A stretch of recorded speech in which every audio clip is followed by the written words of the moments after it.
یہ کیسے ہوا کہ لیاقت علی خان کی وفات کے بعد ایک فالج زدہ شخص پاکستان کے سیاہ و سفید کا مالک بن گیا؟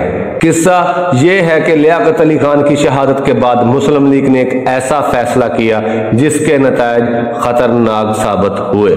لیاقت علی خان کی جگہ ایک متحرک شخص کی ضرورت تھی جو پاکستان کا آئین بھی تشکیل دے اور ملکی معاملات بھی سنبھالے۔ اس لیے گورنر جنرل خواجہ ناظم الدین کو وزیر اعظم کا عہدہ دے دیا گیا۔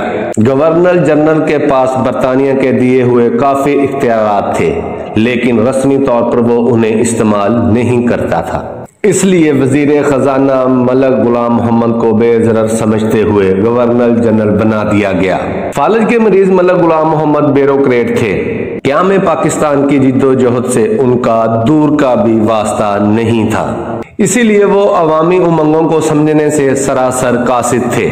اس پر مزید یہ کہ فالج کے باعث ان کی گفتگو کسی کی سمجھ میں نہیں آتی تھی۔ ان کی امریکی سیکرٹری ترجمے کے فرائض سر انجام دیتی تھی۔ اس وقت پاکستان کا آئین نہیں بنا تھا اور پاکستان کو 1935 کے برطانوی ایکٹ کے تحت چلایا جا رہا تھا۔ اس ایکٹ میں گورنر جنرل کے پاس کافی اختیارات تھے۔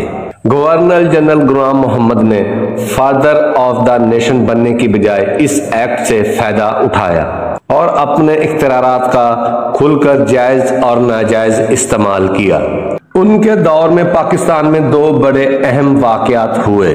ایک یہ کہ مشرقی پاکستان میں بنگالی زبان کی حمایت کرنے والوں پر گولیاں برسائی گئیں، اور دوسرا یہ کہ احمدیوں کے خلاف چلنے والی تحریک کو کچلنے کے لیے لاہور میں مارشل لا نافذ کیا گیا، اور یہ لاہور کی سطح تک نافذ ہونے والا مارشل لا پاکستان کا پہلا مارشل لا تھا۔ اسی پر بس نہیں بلکہ غلام محمد نے اختیارات کا ناجائز فائدہ اٹھاتے ہوئے وزیر اعظم خواجہ ناظم الدین کو بھی برطرف کر دیا۔ خواجہ ناظم الدین نے ملکہ برطانیہ سے اس فیصلے کو کالعدم قرار دینے کی اپیل کی، لیکن بدقسمتی دیکھیے کہ برطانیہ جو خود کو قدیم ترین جمہوریت کہتا ہے، اس نے یہ جمہوری درخواست ماننے سے انکار کر دیا۔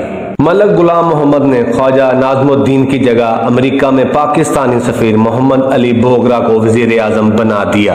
اگلے برس یعنی 1954 میں غلام محمد نے دستور ساز اسمبلی کو بھی برطرف کر دیا۔